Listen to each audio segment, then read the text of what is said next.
All right, good afternoon. How's everybody doing today? Awesome, good to hear. As you heard, my name is Vance Morris. I am from the eastern shore of Maryland. It's the little part of Maryland attached to Delaware, nowhere near DC. So this is me and my former boss. Anybody ever want to work for Mickey Mouse? Probably the toughest boss I ever had in my entire life.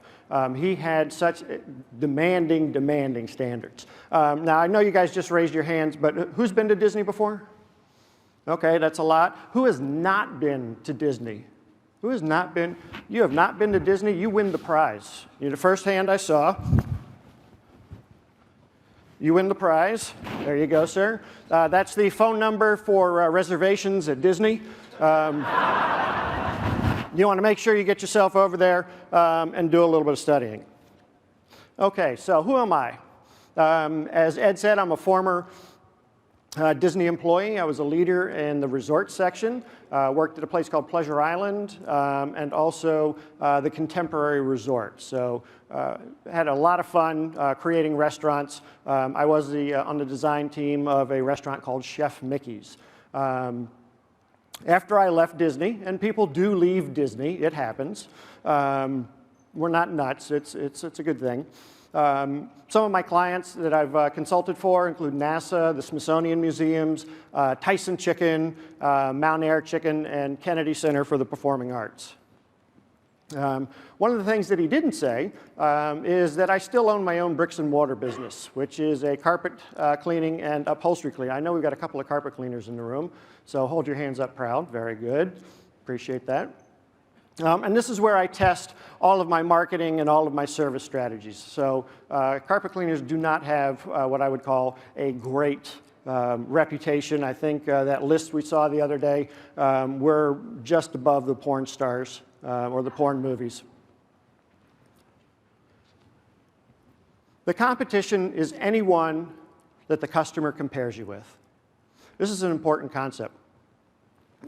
When I was, I am not at all handy with tools. I don't hang pictures. I don't do electricity. I don't do plumbing. But I do have to go to the local Lowe's every now and again.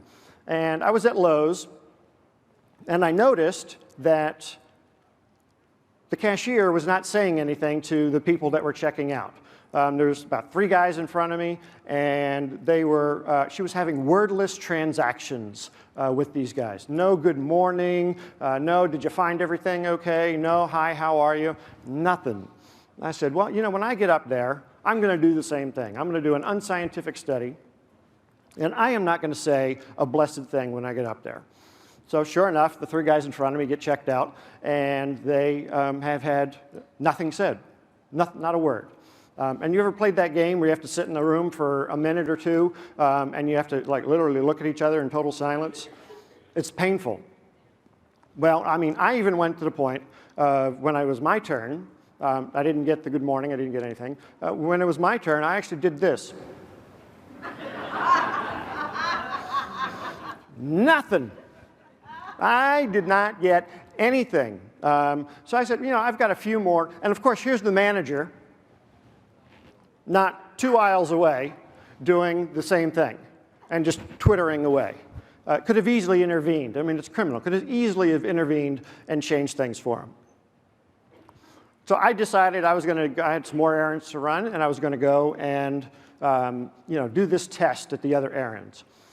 5 out of 8 were wordless transactions. 5 out of 8.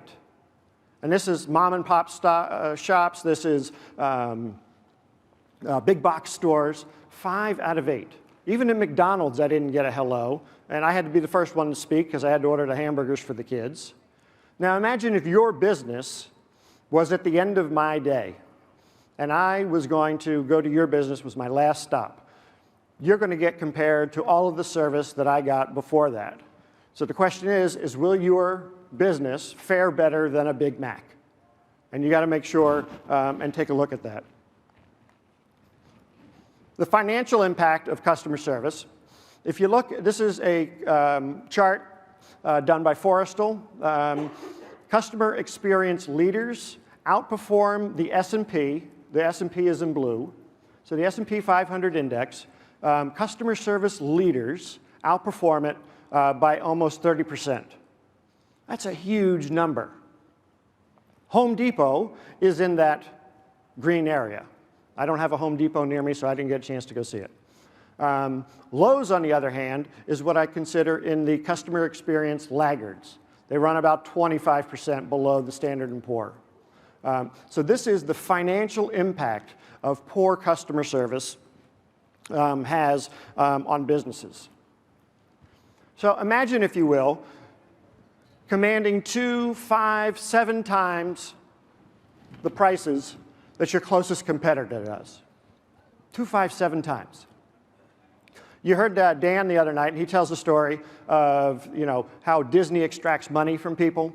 They are not like the dwarf Bashful about extracting money. They have a great way of getting it out of you. And most families actually will have their Disney budget blown in the first day. And it's blown by 4 times, completely blown. So how does Disney extract money? Well, Dan tells the story, and I've seen this in the parks. You're going up to the kiosk where they sell the rubber ball, and the guy bounces a ball to one of your kids, and then your kid bounces it back to him. And then the guy bounces the ball back to you, back to one of your kids, and all of a sudden it's ended up in your backpack, and your credit card's been whacked for $79. How the heck does that happen? But that's what the magic of Disney does. Imagine, if you will, your clients becoming your all-powerful marketing force. Who would like that? I mean, unbelievable having your clients raving about your service. And then, of course, having clients in your city, or to be known in your city or town for for great service, and having your customers rave about it like they're just a 10-year-old returning from Disney World. So a couple of notes on Disney. Over 25 million people visit Disney every year. 80% of them have been there before. Even though they don't have any money left over from the last trip, they come back. And they generate fierce and passionate client loyalty. What's the thing that Disney wants you to be thinking about when you are leaving Disney? Coming back. That's what they want to have in your brain, is coming back. So my business, deliverservicenow, is dedicated to the eradication of the insidious decline of customer service in America. And I chose the word insidious for a reason, because it's a slowly, gradual, over time decline. Would everybody agree that customer service, this room excluded, that the customer service in the US and other places has declined over the last 10 years? Would you agree? Definitely. Well, my company is designed to make sure that we eliminate that insidious decline. So I came up with systematic magic. So 7 magic keys to Disneyfy your business in any economy. Outserve, outthink, and outmarket your competition. So how does Disney do it? Do you guys want to know how Disney does it? Yes, okay. Do you think you can handle the truth? Okay, great. Magic and pixie dust. You all have magic and pixie dust in your business, right? No? Okay, that's all right. So no magic. Who here believes in magic? Anybody? A few of you? Okay. Well, we all know that there's really no such thing as magic. You won't find it on a balance sheet. You won't find it being depreciated or amortized over a few years. Really, there's no measurable way of magic. So how then does Disney, a multi-billion-dollar company, make their money off of magic? Well, think of a magic show.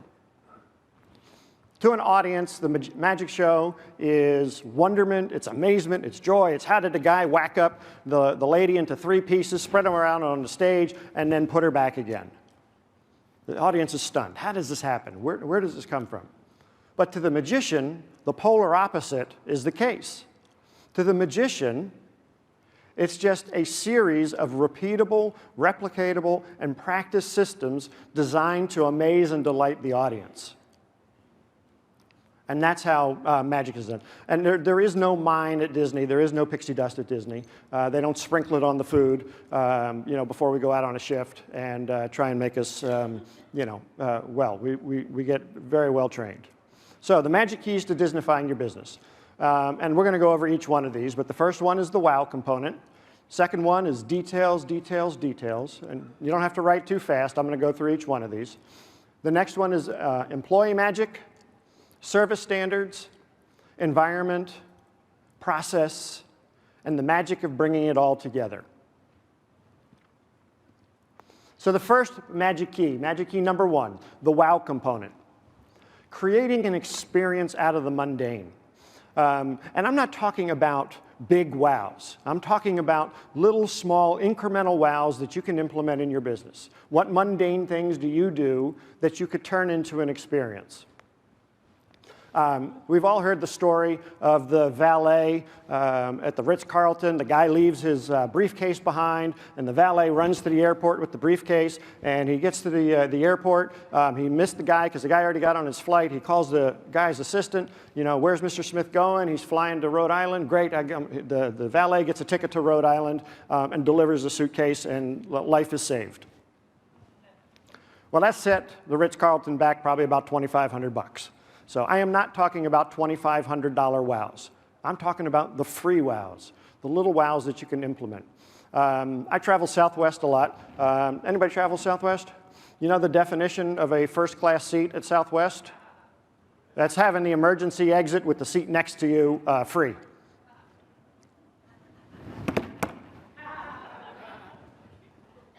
Well, I got on this Southwest flight a few years ago, and I thought I had entered the comedy zone. The flight attendant overheard me complaining that there was no internet on the flight. And she, very straight-faced, looked at me and said, "Sir, this is a vintage aircraft." Not an old plane.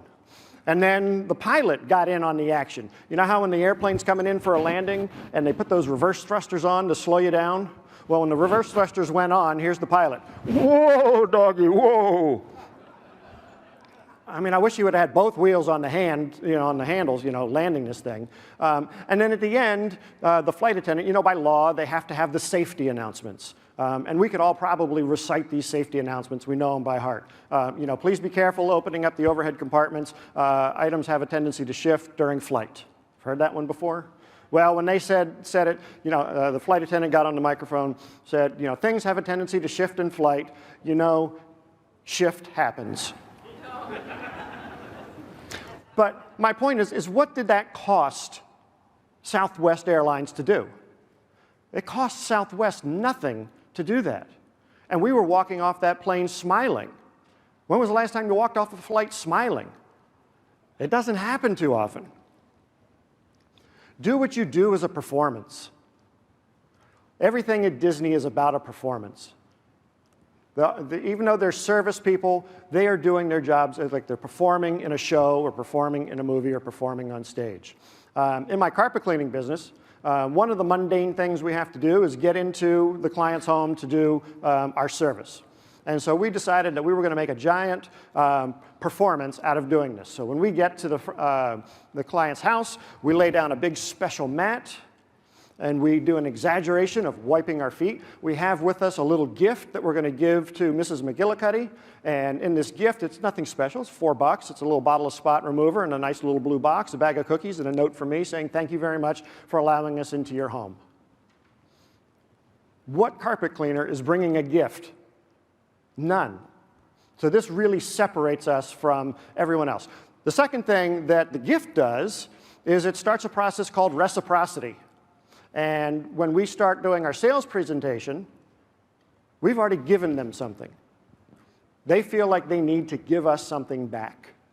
So our sales, actually, our add-on sales, are typically up about 30% when we do the gift.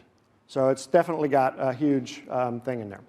Magic key number 2, obsession with the details.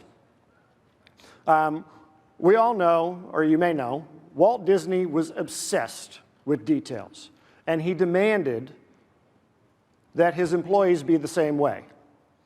He would actually go out into the parks and go incognito. He'd wear a straw hat, he'd wear coveralls, and he'd go through Disneyland and see, what the heck was going on. What are the guests actually experiencing? And he went on the Jungle Cruise at Disneyland, and he got off it and he was hopping mad. You see, the ride had only taken 4.5 minutes instead of 7. And he was mad because people were getting ripped off from the experience. So he went over and he found the supervisor. His name was Dick Nunis. For those of you who don't know, Dick Nunis was a supervisor in Frontierland at Disneyland, rose all the way to chairman of Walt Disney Attractions. So he was a big head honcho. He went over to Dick and he said, Dick, I'm not very happy with the way this went. Do you know how much those hippos cost? I don't want somebody who's bored with their job rushing our clients through. This is the Beauty and the Beast Be Our Guest restaurant. Has anybody been there? You tried that out? Yeah, it's pretty cool. Did anybody look up? You look up? Okay, because a lot of people don't look up when you're in a ballroom or in a restaurant. In this, you can see the cornices and the little emblems in the ceiling. Well, they are not just little round or little square emblems. They're actually little carvings of Beast's head, painstakingly done. What is the point of doing that? Why would you take the time for something that maybe 70, 80, 90% of the people are never going to see? It's for the 10% who get it. And so what are you doing in your business, as far as the details are concerned, that you're doing it for 10% of your clients because you know they get it? Your most valuable 10% of your clients. There's a phrase at Disney, it's called everything speaks. This is a horse post in the Magic Kingdom, and they paint this thing every night of the week. And they have this down to a science. They know, but based on temperature and humidity and the weather, how often that they should paint this post. So it's a detail that is not overlooked, and this goes on throughout all the parks and the resorts. Now, everything speaks could also be a bad thing. My wife and I like to go out to dinner, and we were at a fairly expensive restaurant, and there was a fork on the floor. Now, I can't go to restaurants, or at least some, because I have very low expectations of the service, and I usually don't enjoy myself. But in this case, it was a special occasion, so this is a restaurant, and the ticket was going to be probably between $200 and $300. But there's a fork on the floor. And the servers were all walking by, stepping over the fork. The manager stepped over the fork. And this is over the course of about 5 minutes. I mean, it's a silver fork on a dark blue carpet. How do you miss the thing? My wife was like, I was apoplectic. I was going bananas. She goes, would you just go pick up the fork so we can enjoy dinner?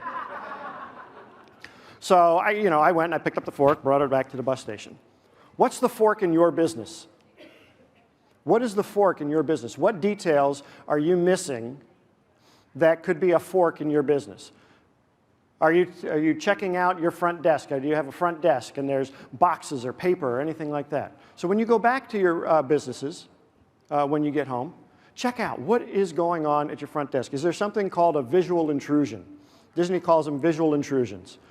Is there something that is detracting from the environment of your business? So if you knew that increased attention to some detail would increase customer loyalty, how much more would you be willing to spend on it? How much more willing would you be able to focus on that detail if you knew that it was going to increase your customer loyalty? Now, I had a client who was a appliance repair person, and I had a dryer that was making a weird noise. So I had the guys come over, and I wanted them to take a look at the noise in the dryer. The guy came, and he put down his mat. He listened, very good client. Put down the mat, he wiped his feet, he had a towel for his handbag. I walked him down to the basement where the dryer was, and in the basement, the dryer is sitting on a concrete floor in my basement, and yet he still used a special mat to slide the dryer out. So that is an attention to detail that he is paying attention to that is earning him tremendous amount more money than other appliance repair people. So how do they do it? How does Disney do it? I'll tell you the truth this time.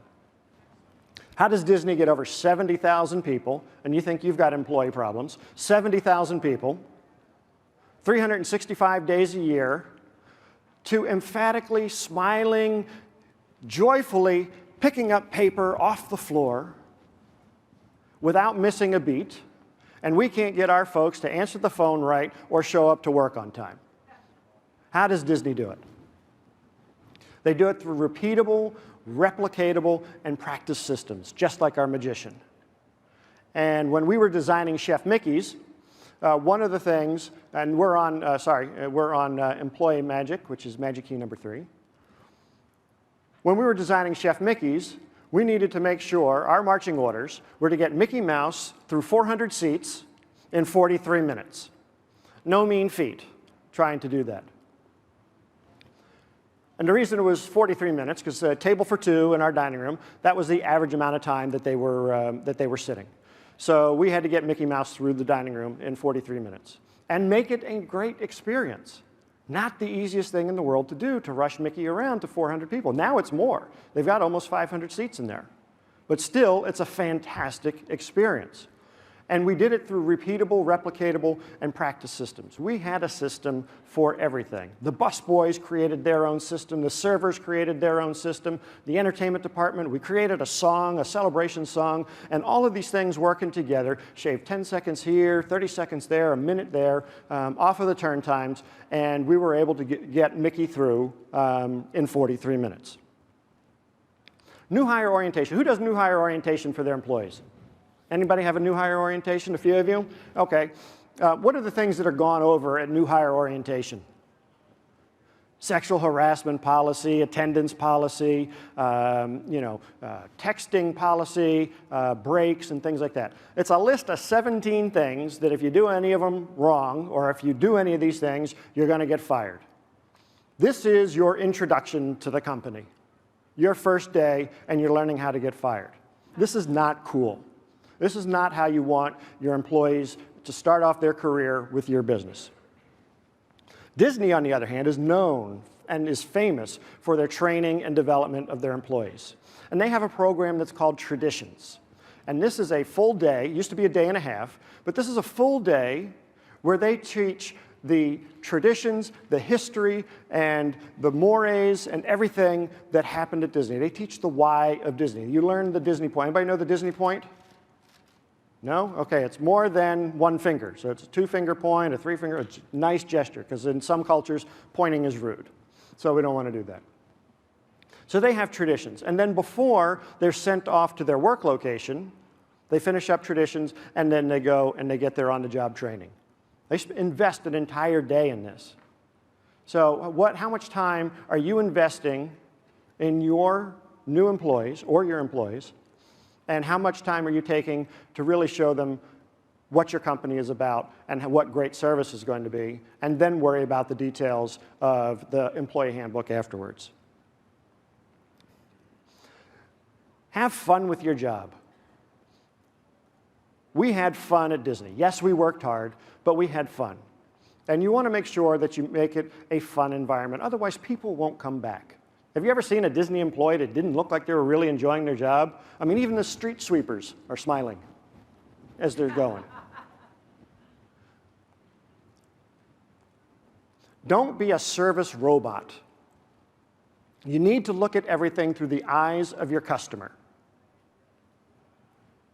Because the things that we do on a daily basis, an hourly basis, a minute-by-minute basis, you don't know whether, your customers don't know that you do this on a repetitive basis.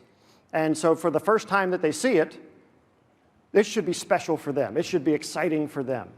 So look at it through your customer's eyes. What are you doing that's mundane that you can turn into something that's exciting? That's not my job. This should be in every employee handbook as something that should never be uttered, and if it is, you get fired. I had to tour Michael Eisner around, who was the former CEO before Bob Iger. And we were walking through Pleasure Island, and one of the gates were left open. And so Michael went over to the employee who just walked through the gate and said, "Why didn't you shut the gate?" And the employee looked, the CEO of all of Disney, looked him dead in the eye and said, Not my job. He got fired on the spot. After Michael regained his composure and the blood returned to my face, we were able to get it done. Everyone has a client or customer.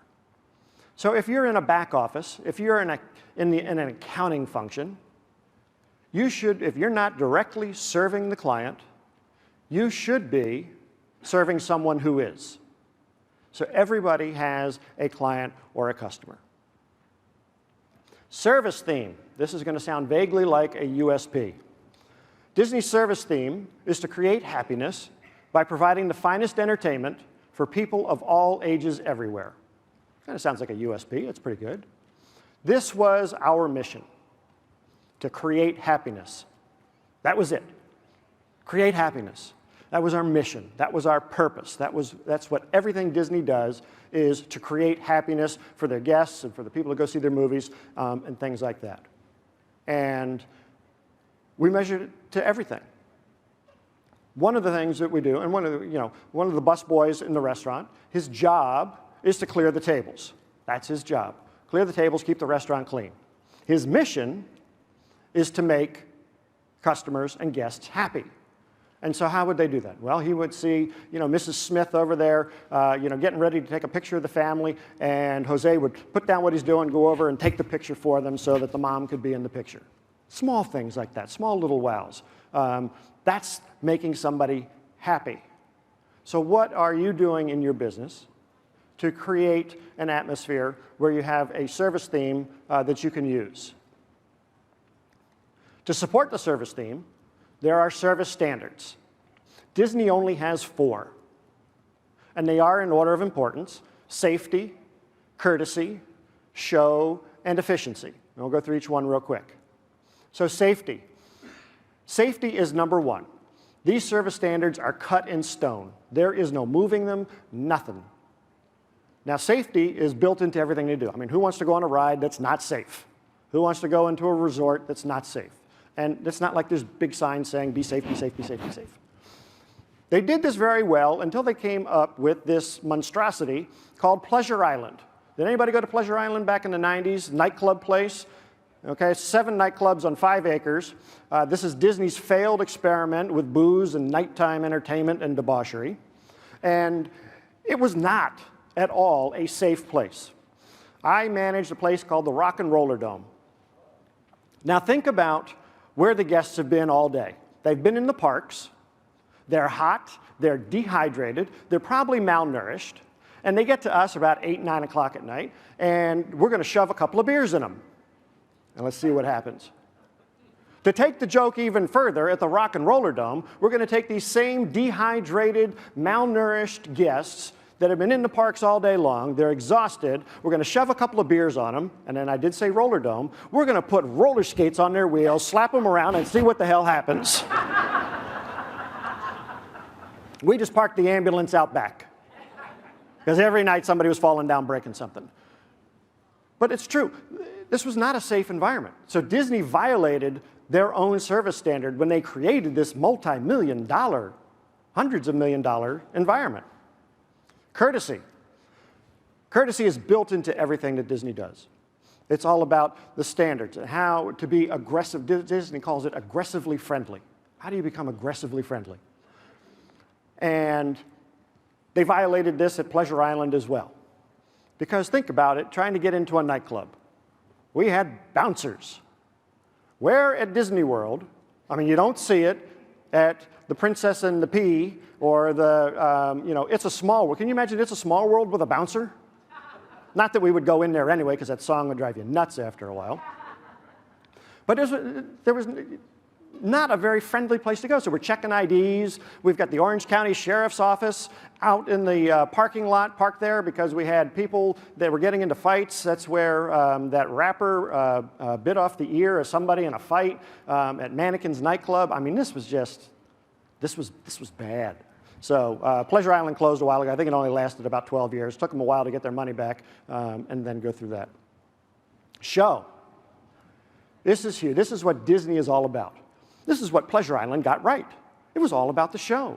They had rock and roll bands, they had dancers, they had parties in the street. It was New Year's Eve every night. I've lived through, I think I counted 1,200 New Year's Eves because it was New Year's Eve every night. So now I don't even bother going out. I don't want anything to do with New Year's Eve. I've had my fill. But show is what Disney is all about. They put on the show. And their employees, their cast members, perform like they're performing in a show. Yes, they're providing a service, but they perform like they're in a show. Efficiency. This is how they get people through those long lines and through all of the, how they move things around and how they build the systems and the processes to get everything done as quickly as possible while still maintaining courtesy, safety, and a good show. So that Jungle Cruise guy, when Walt chastised him, was trying to be efficient, but it was sacrificing the show and it was sacrificing some courtesy. So it was quickly fixed and they got it back up to the 7 minutes. Magic key number 5 is the environment. You guys remember this movie, Never Cross the Streams? This is great, Ghostbusters, I love it. At Disney, there are what we call on-stage and off-stage areas. On-stage is where all of the guest interactions happen. Okay? Backstage is where they move parade floats, they get things ready for, they take the trash out, but you'll never see trash being hauled around at Disney World. It's all done secretly in the back and behind things.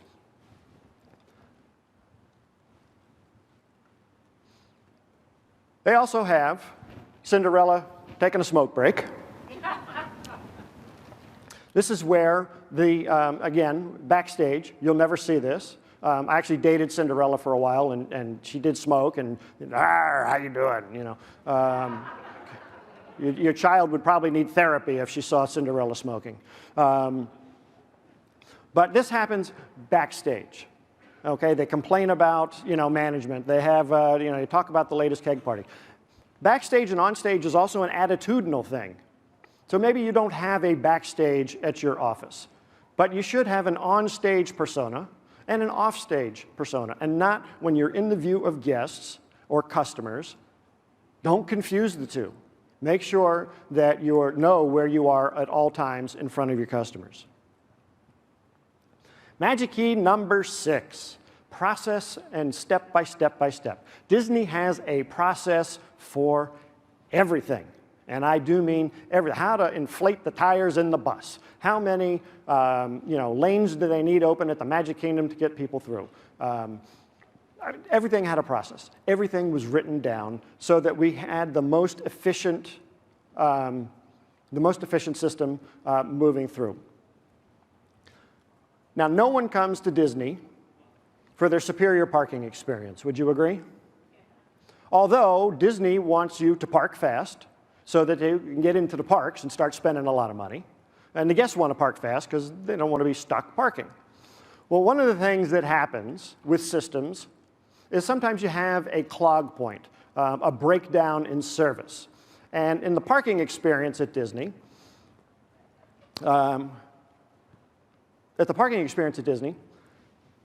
cars were getting lost. Imagine renting a car in Orlando and then driving over to Disney, and you park in a sea with 100,000 other cars that all look just like the one you rented. It's going to be difficult to find it. So Walt had this thing, process improvement, was called plussing. And what he did, you know, it was constantly improving the parks, constantly improving the processes, plussing everything that they were doing.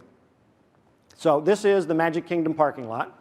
Disneyland, to give you an idea of size, Disneyland will fit into the parking lot of the Magic Kingdom. It's enormous. And all of their rows are named and numbered after the characters. So Pluto 16, Daisy 5, etc. Well, people were still, and the tram drivers would still announce, you know, what row you were getting out on. But, you know, after a day in the parks, people forgot. I mean, can you imagine, you know, again, we've got our sunburned, you know, dehydrated, malnourished people wandering willy-nilly through the parking lot looking for a Buick that looks like all the other Buicks in the parking lot. So the cast came up with a fix of sorts. They came up with, well, let's keep track of when we park each individual row, and we'll write it down. And then we'll pass it on to the next shift, so that when the next person comes on shift, if somebody forgets where they parked, they can just ask, can you help me find my car? And the cast member can easily say, well, what time did you come in this morning? And if they can get it right about, within a few minutes, they can usually narrow down to a row where the car is. The cast members came up with this fix. So what are you doing to look to your employees to plus your business, to help fix your business, to help fix the systems that may be a combustion or a clog point in your processes? This is Hurricane Erin, one of 2 hurricanes to hit Disney. We had a process for how to deal with a hurricane. I was at the Contemporary Resort at the time, and this was the Hurricane Rideout Center for Fort Wilderness and the campground. So we all know that the last place you want to be in a hurricane is in a trailer or in a little cabin on a lake with things whipping around you. So we had people sleeping on the floor of our ballroom just like this. We had our systems in place, and we delivered pallets upon pallets of water and food and blankets and pillows and cots, and people camped out. We showed movies. People camped out in the ballroom of the Contemporary Resort. It was amazing. And nobody was really complaining, because, it's Mother Nature. What are you going to do? Well, we took it one step further. The next morning, because Hurricane Erin happened overnight, the next morning, I took all the characters from Chef Mickey's, and we went down to the ballroom. We said, we're going to make these kids' day. They already had their night ruined by a storm. Let's make their kids' day. And Mickey and Minnie and Goofy and Chip and Dale went through the entire ballroom, waking the kids up. Can you imagine the look on your face, of the child's face, of Mickey Mouse, their person that they've been watching on TV forever, is there, waking them up in the morning? It was very cool, very cool. So the magic key number 7 is the magic of bringing it all together. And I've got a little formula for that. QEE plus QCE plus QBP times DRM equals PF. Okay, what the hell does all that mean? QEE is a quality employee experience. I feel that if your employees are not having a great experience at work, they are not going to provide a great experience for your customers. QCE is a quality customer experience or quality client experience. Plus QBP, quality business practices, so your processes, your systems that you have in place. DRM, we should all know, direct response marketing, equals PF, which is a profitable future. When we were designing Chef Mickey's and we were going out to sell Chef Mickey's, because we had to sell it to the reservation agents so that we would get booked, we did all of these things. I did not know we were doing direct response marketing. This is back in the 90s. Had no idea that we were doing direct response marketing.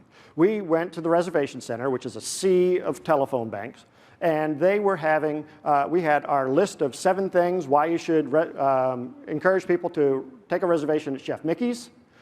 We brought cookies, we brought cake, we brought our wow, and we ended up booking Chef Mickey's out for, it's difficult to get a reservation at Chef Mickey's, but we booked it out. We ended up being the #1 restaurant, #1 character dining restaurant in all of Walt Disney World for the 4 years that I was there. And I think it still holds the title. So taking all of that and putting it together will give you a profitable future. I believe that I am out of time, so I want to say thank you very much. I definitely appreciate your time. Thank you.